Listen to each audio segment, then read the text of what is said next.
এখানে মুখ্যমন্ত্রী সময় পেশু নামে এখানে বহু লোক আসে বিভিন্ন সমস্যাগুলি নিয়ে।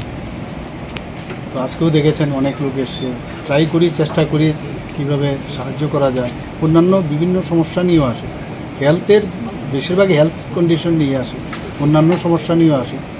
তো সেগুলো আমি চেষ্টা করি কীভাবে হেল্প করা যায়, আমাদের গভর্নমেন্টের তরফ থেকে কীভাবে হেল্প করা যায়, যেখানে যেটা সম্ভব সেটা আমরা করার এটা মানে যতটুকু পারা যায় সেই চেষ্টা আছে। তো এই সময় বিষয় আজকে অনেক দিন ধরেই চলছে, মাঝখানে ইলেকশনের কারণে সেটা সম্ভব হয় না। তো কিন্তু ইলেকশন যেহেতু আবার তার কোড অফ কন্ডাক্ট আছে, সেই কারণে বাদ যাচ্ছে। পেরিনিয়াল তো থাকেই ইলেকশন, এখন প্রতিনিয়ত ইলেকশন। তো ইলেকশনের কারণে মাঝে মাঝে ডিস্টার্ব করে, বা আমি যদি স্টেশনে না থাকি ডিস্টার্ব করে। তো হয়তো বা বুধবারে আমরা ফিক্স করেছি, মাঝে মাঝে বুধবার না হয়ে একদিন আগে বা পরে এইভাবে করি। তো চেষ্টা করছি সাহায্য করার। তো আজকে এখানে অনেক লোক এসে যাদেরকে আমরা ফাইন্যান্সিয়াল হেল্প করেছি আমি।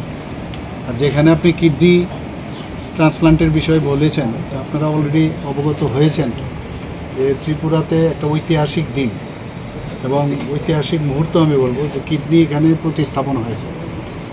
কারণ এখানে আজকে অনেক লোক যারা এসছে, এর মধ্যে অনেক বাইরে অলরেডি কিডনি ট্রান্সপ্লান্টের জন্য ওরা সেখানেও ডোনারের ব্যবস্থা করেছে, নানাভাবে চেষ্টা করেছে বাইরে যাওয়া। কিন্তু এখানে দেখুন, এখন আমরা যে ব্যবস্থা করলাম, যে গত 2 দিন আগে এখানে যে কিডনি প্রতিস্থাপন হলো পরশুদিন, তো যারা ডাক্তারবাবুরা এসেছিলেন, এদের 12 জনের একটা টিম আমাদের মণিপুর থেকে এসেছিল, সিজা হসপিটাল। তো তাদের 12 জনের টিম এসেছিল। কিন্তু তার আগে এই সিজার সাথে আমরা একটা মৌ করি।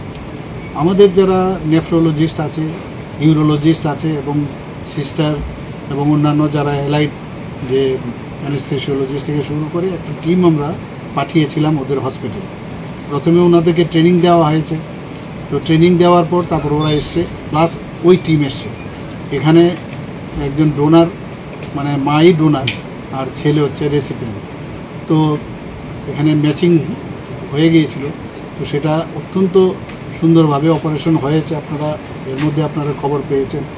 আমি অপারেশনের ঠিক আগের দিনও আমি গেছি সেখানে মনোবল বাড়ানোর জন্য।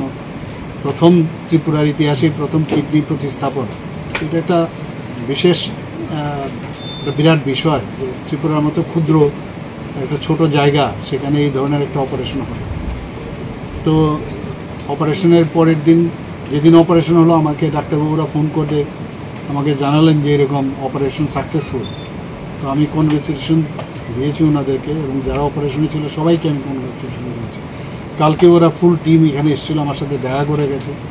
ওরাও খুব আপ্লুত, সবাই বলছে যে আমরা এরকম সাপোর্ট আমরা কোনোদিন ভাবিনি। তো তারপরে আমি বলেছি যে এখানে আরও যদি আমাদের কিছু কিছু জায়গায় যদি কোনো খামতি থাকে, সেগুলো আপনারা বলে রাখবেন, নেক্সট টাইম তারও কমপ্লেন্স আমরা করব।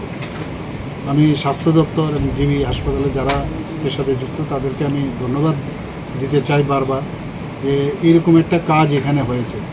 তাহলে আমাদের ত্রিপুরার কথায় কথায় বাইরে যাওয়ার যে একটা প্রবণতা, সেগুলোও কমবে। ক্যান্সার হসপিটালে আপনি দেখেছেন, ক্যান্সার হসপিটালে প্রচুর মানুষ, কিন্তু সেখানে সার্জারি হচ্ছে এবং রেডিয়েশনও হচ্ছে, কেমোথেরাপি হচ্ছে, সব ধরনের চিকিৎসা কিন্তু এখন ক্যান্সার হসপিটালে আছে। এখানে নিউরো সার্জারি হচ্ছে, ইউরো সার্জারি হচ্ছে, সমস্ত সুপার স্পেশালিটির ম্যাক্সিলোফেসিয়াল সার্জারি হচ্ছে, সব ধরনের অপারেশন এখন ত্রিপুরাতেই হচ্ছে। আমাদের কলেজে এখন টিএমসির মধ্যে একজন পেডিয়াট্রিক সার্জনও আছে, তারও আমরা মাঝে মাঝে আমরা ওখানে পাঠাই, তার সাহায্যে যাতে ছোট ছোট বাচ্চাদের মানে ট্রিটমেন্টের সুবিধা হয়। তো সব দিকে আমরা চেষ্টা করছি ত্রিপুরা স্বাস্থ্য ব্যবস্থা যাতে ভালো হয়। তো এবং আমরা চেষ্টা করছি এখানে আরও বেশি ইনস্টিটিউশন হোক। ডেন্টাল কলেজেও আপনারা দেখেছেন, এখানে অলরেডি ফার্স্ট ইয়ার শেষের পথে, সেকেন্ড ইয়ারের যারা স্টুডেন্ট তারাও ভর্তি হবে। এখানে আমাদের বিএসসি নার্সিং কলেজও হয়ে গেছে। কালকেও আপনি দেখেছেন টিআইডিসি এলাকায়, সেখানেও আমরা 2টো হসপিটাল নতুনভাবে ভবনের উদ্বোধন করেছি। সেখানে আসন সংখ্যা বাড়িয়েছি। সেখানে আপনার যে কোয়ার্টারগুলো তারও উদ্বোধন করেছি। তো সব দিক দিয়ে চেষ্টা করছি, সব দিকে যাতে স্বাস্থ্য ব্যবস্থার কোনো রকম খামতি না থাকে।